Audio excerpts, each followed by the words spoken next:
A 2-hour phone call between Donald Trump and Vladimir Putin has sent tremors through diplomatic circles across the globe. No transcripts were released, no readouts were shared, and yet the political aftershocks have already begun to rattle Washington, Brussels, and beyond. What could two of the world's most polarizing and unpredictable leaders possibly discuss behind closed lines for 2 full hours, especially at a time when global alliances are strained and the war in Ukraine hangs in delicate balance? According to Trump, the call was tremendous. He claimed that both leaders agreed to immediately begin negotiations for a ceasefire between Russia and Ukraine, a startling declaration, given that no such move has been confirmed by the Kremlin or NATO. Analysts were quick to note the discrepancy. Russia, in its official statements, did not mention peace talks or even a shift in posture.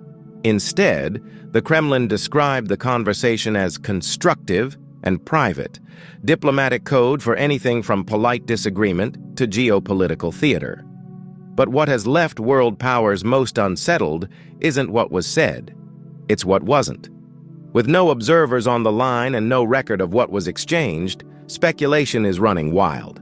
European leaders are reportedly alarmed by the idea that Trump could be freelancing diplomacy with a wartime autocrat just months ahead of a U.S. presidential election. "There's no such thing as a harmless call with Putin," said one NATO diplomat. The fact that it lasted 2 hours is a message in itself. The implications are enormous. Trump has repeatedly promised to end the Russia-Ukraine war on day one, if re-elected, a pledge many viewed as campaign rhetoric.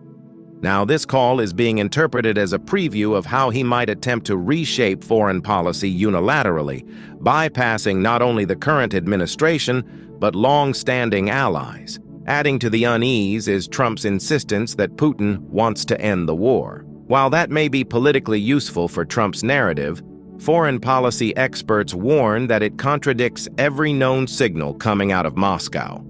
As one former U.S. intelligence officer put it, "If Putin wants peace, he has a strange way of showing it.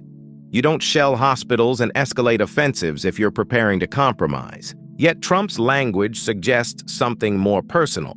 Almost transactional may have been at play. Some fear he is positioning himself as the only leader capable of brokering peace, not through diplomacy, but through leverage that remains hidden from public view. Could concessions have been floated?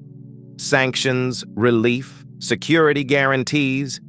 The lack of transparency opens the door to dangerous